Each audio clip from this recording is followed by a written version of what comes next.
Donnez-nous aujourd'hui notre pain de chaque jour. Les pères de l'Église nous enseignent que ce pain dont il est question dans le Pater est bien le pain de vie, le pain céleste, le panis angelorum, la Sainte Eucharistie. Mais faisons-nous vraiment de l'Eucharistie notre nourriture de tous les jours? Ne serait-ce d'ailleurs pas excessif au vu de la grandeur de ce sacrement? En somme, la communion fréquente risque-t-elle de banaliser ce geste? Pour répondre à cette question, nous verrons dans un premier temps l'histoire de la communion fréquente, puis quels sont les risques de cette pratique, et enfin les raisons pour lesquelles il faut communier souvent, ainsi que le lien entre communion et confession. Regardons d'abord l'histoire de l'Église. Dans les premiers siècles, les chrétiens communiaient tous les jours. Ce n'est qu'à partir du IXe siècle qu'on observe un déclin de cette pratique. Celui-ci est tel qu'au XIIIe siècle, le concile de Latran IV en vient à édicter des peines sévères contre tout chrétien qui ne communierait pas au moins une fois par an.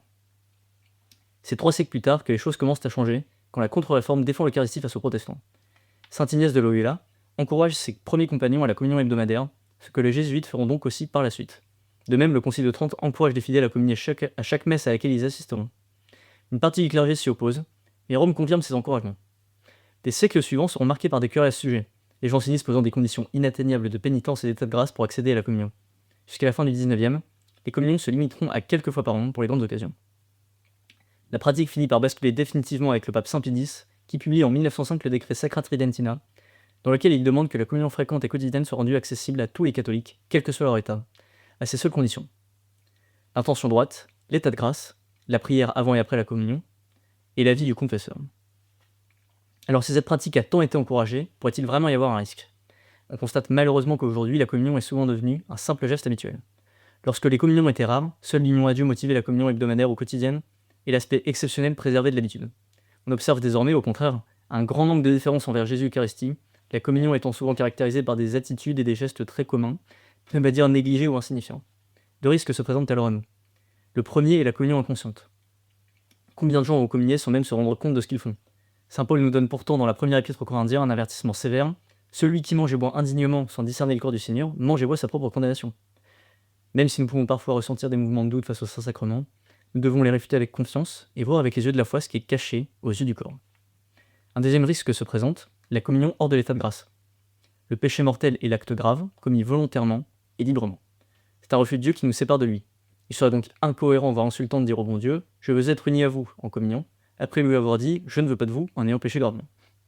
Saint Paul dit d'ailleurs dans la même épître « Quiconque mangera de ce pain ou boira le calice du Seigneur indignement sera coupable envers le corps et le sang du Seigneur. » Alors faut-il désespérer de la communion fréquente et revenir à des pratiques jansénistes?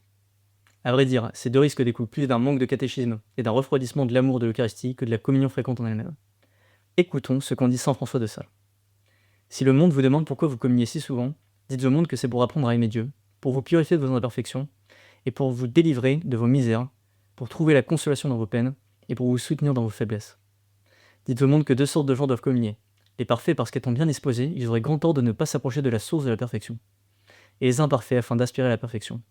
Les forts de peur de s'affaiblir, les faibles afin de se fortifier. Vous l'aurez compris, il ne faut pas désespérer et renoncer à la communion fréquente. Vous connaissez peut-être cet épisode de la vie de saint Charles de Foucault. Se questionnant sur Dieu, il vint trouver un prêtre dans un confessionnal pour échanger avec lui. Celui-ci l'encouragea à se confesser, et après l'avoir absous, il le fit communier. C'est à ce moment-là que sa vie de saint commence. La confession est comme un purgatoire qui nous purifie avant que nous accédions à cet avant-goût du ciel qui est l'union à Dieu dans la communion. Alors si nous sommes vraiment catholiques, si nous avons vraiment foi dans la Sainte Eucharistie, faisons à Dieu cette belle preuve d'amour. N'allons pas communier lorsque nous avons des péchés trop graves sur la conscience, et que cela nous pousse au contraire à nous confesser plus régulièrement. Pour avoir les idées bien au clair sur notre propre état de grâce, n'hésitons pas à questionner le prêtre auquel nous nous confessions sur la gravité de nos péchés, notamment ceux dans lesquels nous retomberions souvent. Voici enfin quelques petits conseils pratiques pour rendre nos communions hebdomadaires ou quotidiennes plus pieuses. D'abord, veillez à ne pas être passif pendant la messe, et bien se préparer intérieurement au moment de la consécration, lors de laquelle nous serons rendus présents au sacrifice du Christ. Il est important de bien se recueillir avant et après la communion, et pour cela, nous pouvons nous aider des très belles prières que dit le prêtre pendant sa communion, c'est-à-dire après l'Agnus Dei et pendant les ablutions, qui se trouvent dans l'ordinaire de la messe. Je vous recommande aussi les petites prières pour la communion que l'on trouve dans tous les missels traditionnels, telles que la prière à Jésus crucifié, les prières d'action de grâce, etc. Disons et redisons ces prières en notre cœur avec ferveur, afin de les méditer, de s'en imprégner et d'en saisir toute la portée. Ainsi, la communion fréquente ne présente de risque que si l'on ne s'y prépare pas et si elle devient une habitude. L'Église et les saints nous y encouragent, alors ne nous en privons pas, et allons recueillir toutes les grâces que notre Seigneur veut nous y offrir. Ne craignons pas de nous approcher de plus en plus de cet auguste sacrement, car comme l'a dit le saint curé d'Ars, si l'homme connaissait bien ce mystère, il en mourrait d'amour.